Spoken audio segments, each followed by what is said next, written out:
We're now ready to begin our midweek press conference. We're now joined by head coach Rod Barnes, and we'll open up for questions. Coach, what's your message to the team as they hit the floor Thursday night? Win. Just win. I mean, it's that time of year. People are going home already in other conferences, and we've got to take this game as if it's a tournament game. We just happen to get a home game for a tournament game.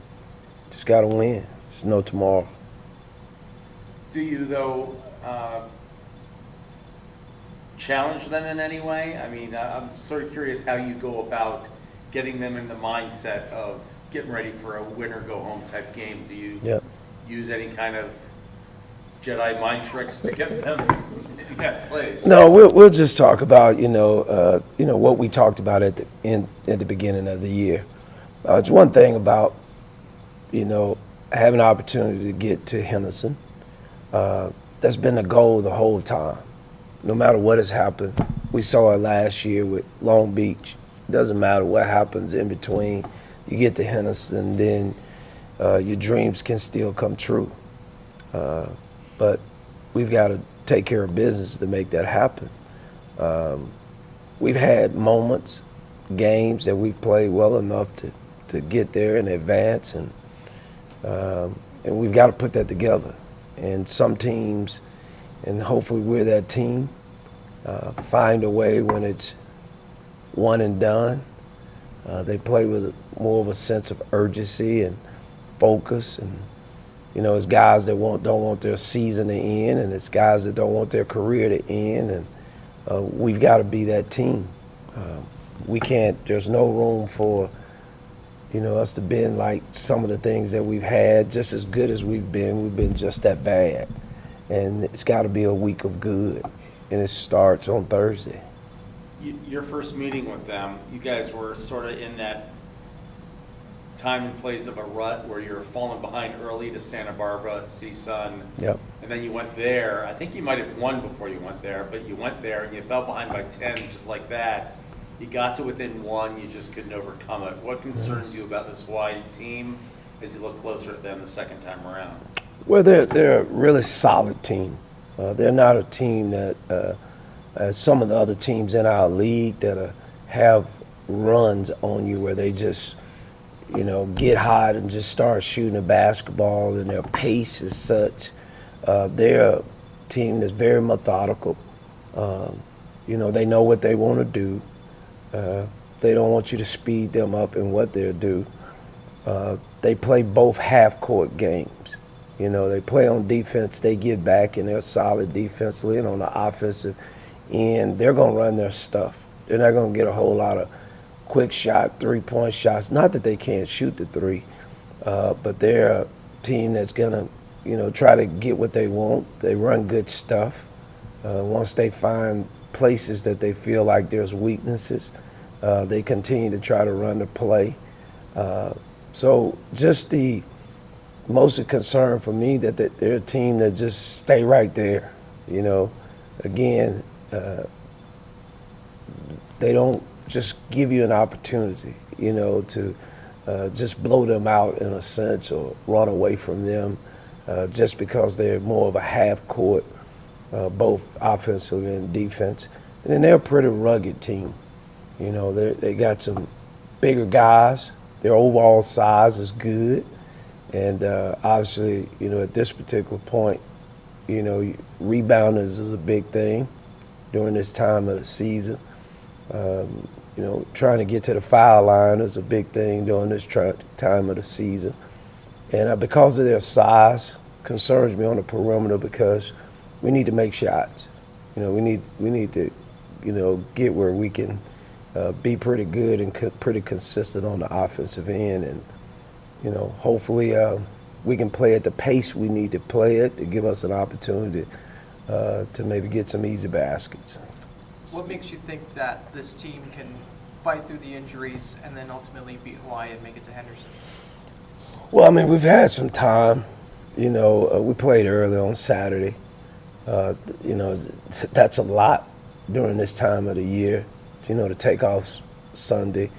I'm not worried about Saturday's game because we don't have a Saturday game. So we got one game we got to prep for, and that's the game on Thursday. Sometimes when you have two games, you're kind of prepping for both games because of quick turnaround. So you're trying to make sure that you get all of what you need to get in with both teams. We don't have to do that. The next thing is our last game. So we're not so worried about putting extra stuff in or doing some things. Obviously, it's a team that we've played before, so we're very familiar with them. But then the second thing is if hopefully we win on Thursday, then we even have more time to heal for next week, which a lot of teams will be playing on Saturday, and then they got to turn around and play. 2 or 3 extra days for a guy that has injuries during this time of year is huge. So, first time you played them, and part of it might have been a product of them playing at home. Yep. But they beat you on the glass, and most notably the offensive glass. Yep. Christensen had a big game. And you said that you don't shoot the three a lot, or at least they're not very true, but a lot of their threes came off offensive rebounds, kick it out, open three on the line. Yep. Can you address that in terms of how you might want to try to combat that, whether it was different bigs or how you might do what you want to do? Obviously, things are different when you're at the Icardo, but Right. again. Well, one of the big things is it's that time of the year that, we've got to really do a great job on the glass because that's where people are going to try to make a difference at. Just like people are going to try to get in transition and get some easy baskets because everybody kind of know what everybody's doing now, their strengths and weaknesses. And that was the thing that concerns me, their overall size. Because a lot of the rebounds they got were, guys like Rapp that has a good size as a guard, and then he kicks the ball out. Obviously Tanner is a big target inside, and we got to make sure that we put a body on him. And some of the times it can't just be one guy. We got to double team to keep the ball out, and it's got to be one of our keys to the game. Because again, they are good, and you said it right. They are a good team that on the second shot, they do a great job of rebounding and kicking out, and those guys spotting up. So again, I don't think just as much as their first play on the front end is more of trying to get a three or. Again, they play with tempo. They're one of those teams that if they get the opportunity to get it down and get an open three, they'll take it. But they're not like Poly, who we just played, or San Diego, who their whole game and their strategy is around shooting more threes than you can shoot and make it more than you almost attempt. So, but it's got to be, we may have to play bigger,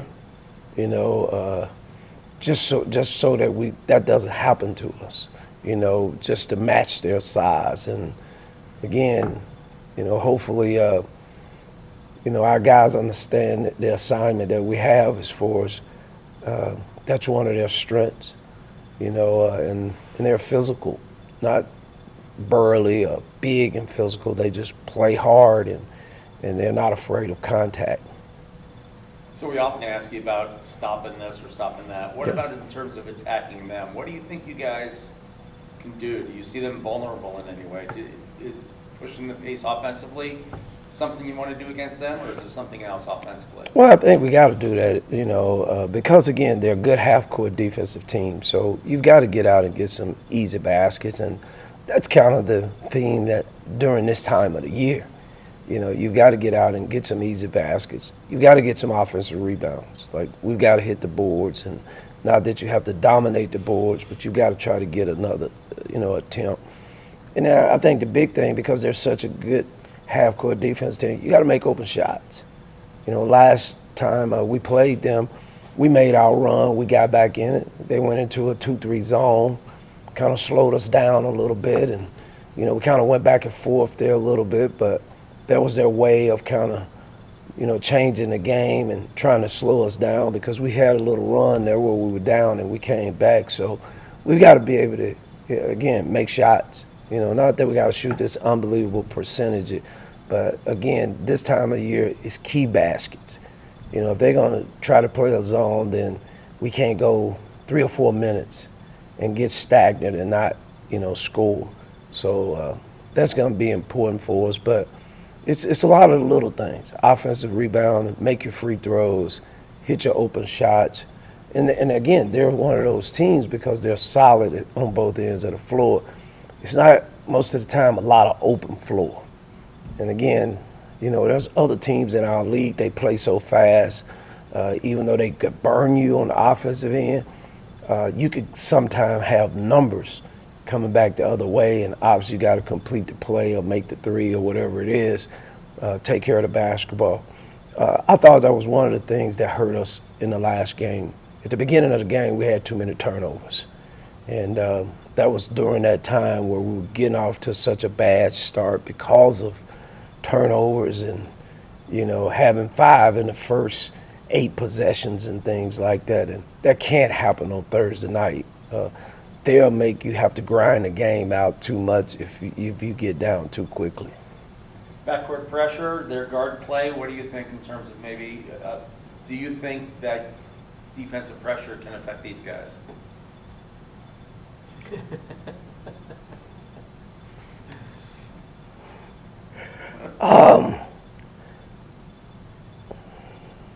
I think we're going to go into the game and put a game plan together that's familiar to what we've done. And I think just, again, it's the end of the year. And you got to try to get easy baskets. That's the easiest way I can put it. And whatever way you can get to that, you got to try to get to that. Okay. I think I heard you. Okay. I know you still have a game left, and hopefully games in Henderson. But as you wrap your brain around this season, how would you describe it? Challenging. It's been a challenging year for me. Because there's been so many highs and lows. You go to a game and just last week, you're feeling like we need to get 2 games. And we had a big shot, huge shot by Jamil. Thought we played pretty well. Long Beach had been playing well. They're better than their record indicates. They had so many close games that they've lost, including ours. And you feel like you're in a good place. And then less than 48 hours after that, you got one of the worst feelings that you had all year. So it's been a challenge. And it's been things as a coach. And hopefully I'm saying this after we've won at Henderson. There's things as a coach that you always want to figure it out. That's what we are, the challenge to figure out what it is that's wrong. We can't, certain things you can't do. Not a good, passing team, and you improve your passing or you turn the ball over. And we'll to me, coaches are guys that love to fix things. So you don't rebound the ball well. So, man, I got to figure out, do I go with a bigger lineup or do we work on these drills better, something like that? And it's been a challenge because we've been so good, and then I've seen us be so bad. Probably the other challenge for me is we've changed the way we go about what we're trying to do, especially on the offensive end. And for a defensive-minded coach, to score 74, 75 points and lose the game, mentally, that is an adjustment because as we was talking, I got guys on my team that went to the NCAA tournament. And if we would get to 70, you had no chance of winning. And now, and again, it's good, but I mean, to lose 84 to 81 or 84 to 80, and being a defensive-minded coach, that's just too many points. And if it happens once, but it's happened too much with this team. So,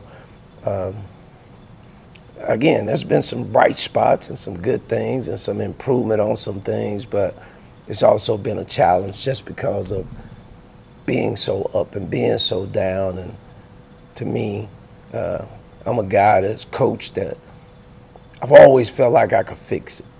And I've always believed that down the stretch, you would see us better. And I think we're better. But some of the things that have happened with this particular team happened back in December, and that's what's disappointing. I even remember a couple of weeks ago I got asked a question, do you think the team kind of maybe giving up or something like that? And I'm like, no way. And it hasn't been. There's nothing like giving up. It's just whatever game that we were discussing, we had played so bad, you would think, we defended so bad, you would think maybe they had given up, but then all of a sudden, we pop back the next game or the next two games, and then you see us totally different. It's a new age in college basketball, and Big West tournament aside, Thursday's still senior day. I mean, you have a lot of seniors who were with multiple years, but then guys like Kadar Waller, who you were with for maybe 1 year. What does it mean now in the scope of college basketball? It's different. I made a decision about 2 years ago that I was going to give my all to every guy that was on our team, whether it was going to be a 1 year guy or be a guy that was here for 3 or 4 years. I think my son said it best today as we were on the phone recruiting for next year, is speed dating. So, when you're speed dating, you better say what you got to say real quick and get it out and try to be as impressive as you possibly can. And hopefully things work out and live with it afterwards. I like our seniors, the one that we have that are seniors that will be celebrated on Thursday. Really gonna enjoy them. And again, there's a lot of things that for me that go into not only just winning and losing, just the development of the young men and seeing them grow and sharing the time with them. So my evaluation, and I was just saying it was challenging, it's challenging on the scoreboard this year, but I had a great time with this team outside of that part. And that's a major part to it. But, there were a bunch of good guys. We fought through injuries, and they've continued to fight. So you love that about it.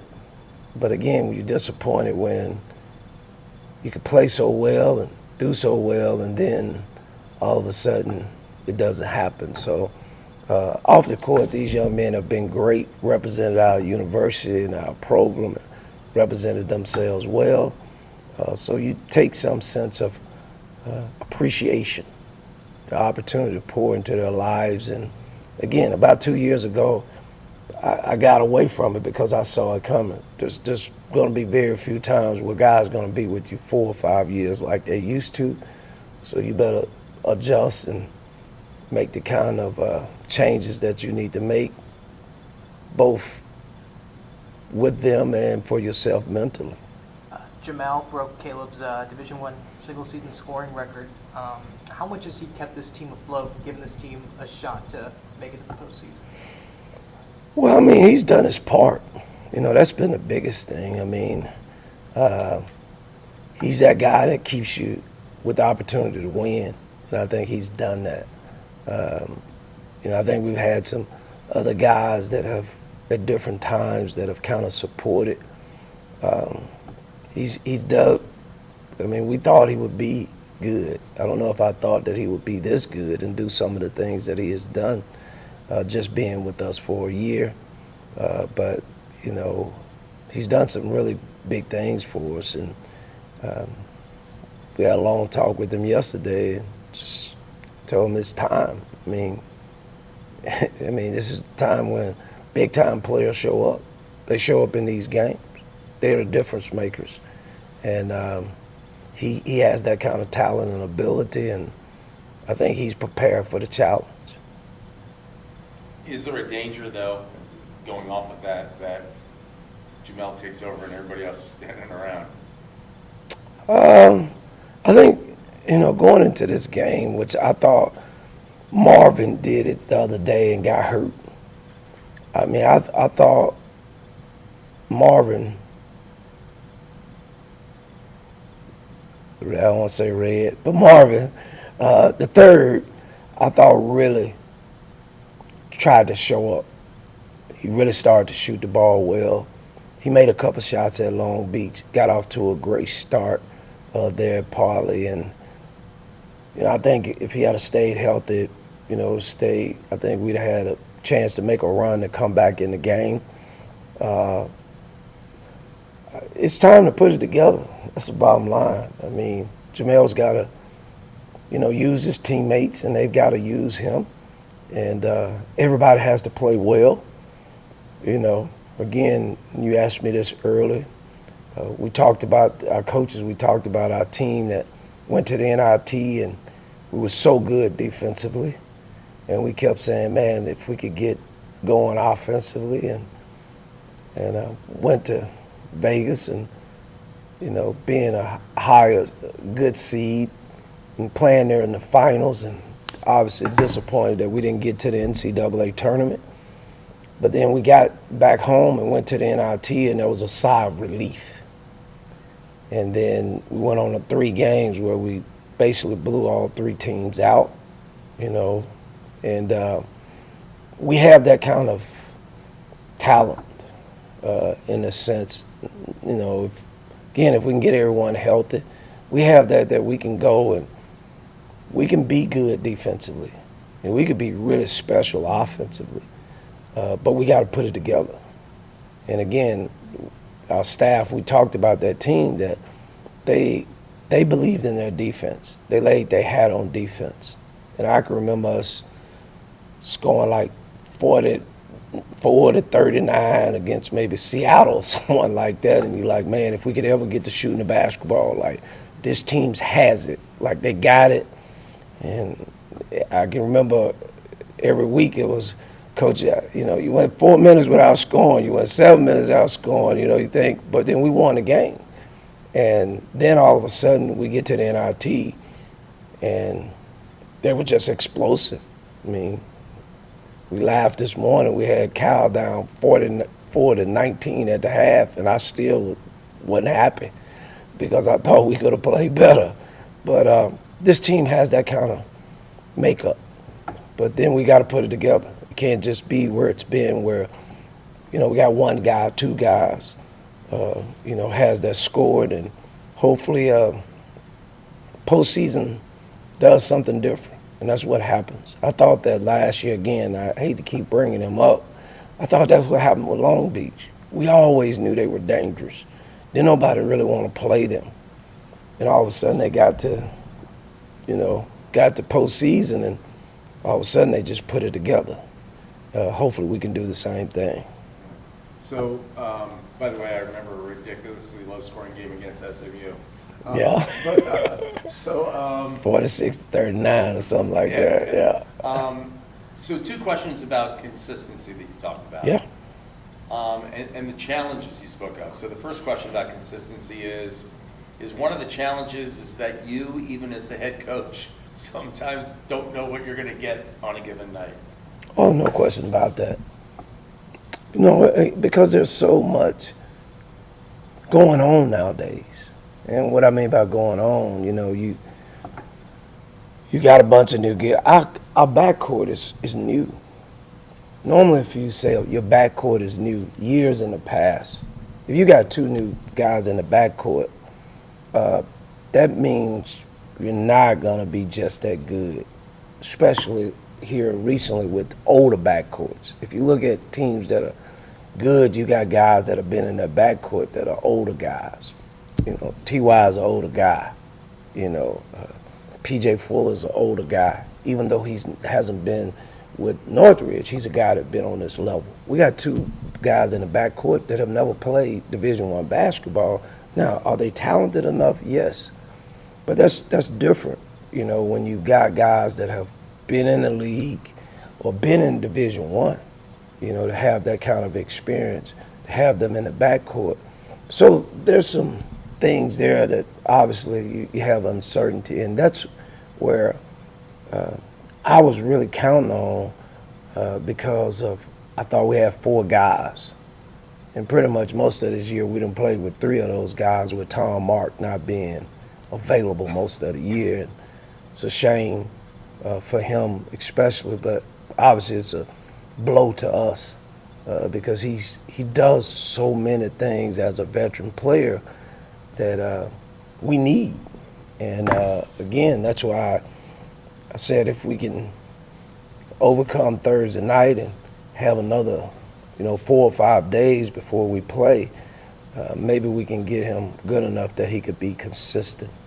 I think it may have been last week, not this past weekend, but we went on the road and played 30-something minutes or 20-something minutes there at Davis, and man, he was good, and then we turned around and he couldn't really play that much on Saturday.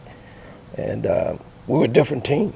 It's just, not that, because there's other people that have people out, I'm not saying that, but I'm just saying when you start having guys that are important to us defensively, when you've added some offensive guys, and then you lose one of those key plugs, it's not easy to overcome that, but.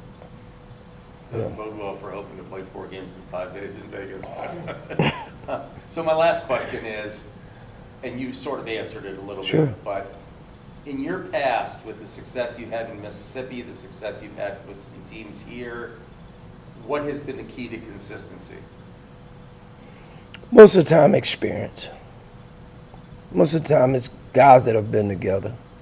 We're living in a new time now, and I think you see that across the country. I wish we were in the group that had to put a new guys together and put a team together and it just mesh. But when you start thinking about just great teams across this country, they don't always be the most talented team. Miami's got a very talented team. Just the chemistry is not where it needs to be. Arkansas has one of the most talented teams in the country. It's just not where it is. I think USC is pretty talented. Just the chemistry of the team is a little bit different. But again, I think, with veteran guys, not only just veteran guys that have been together a little bit longer, that's why I think it's kind of a up in the air situation, because until you kind of get that where you got guys that kind of come back. And for me, I think it's very important in the backcourt. Watching Purdue, their point guard plays 30-something minutes a game. He controls the game. And there's other teams that like that. It just come to mind because I really watched him the other day, and he just controlled the game. So when you got someone, and that's not to say anything about our guards, but when you got guys that have been in the system and they've done 2 or 3 years, it's a different kind of game. They control the game. They get the shots that you need to get. They understand their teammates. And this is a new thing with guys, too. It's different to find out who the leader is when everybody's trying to figure their way. Who is that guy? Is it our leading scorer? Is it the guy that's been here the longest? So I think teams are a lot of times trying to search and find out those kind of things. And again, I don't say this as a negative or making excuses, because I'm not one to make excuse.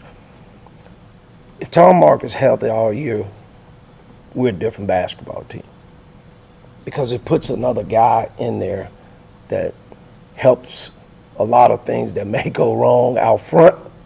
He causes a lot of problems on the back line. Good. Awesome. All right.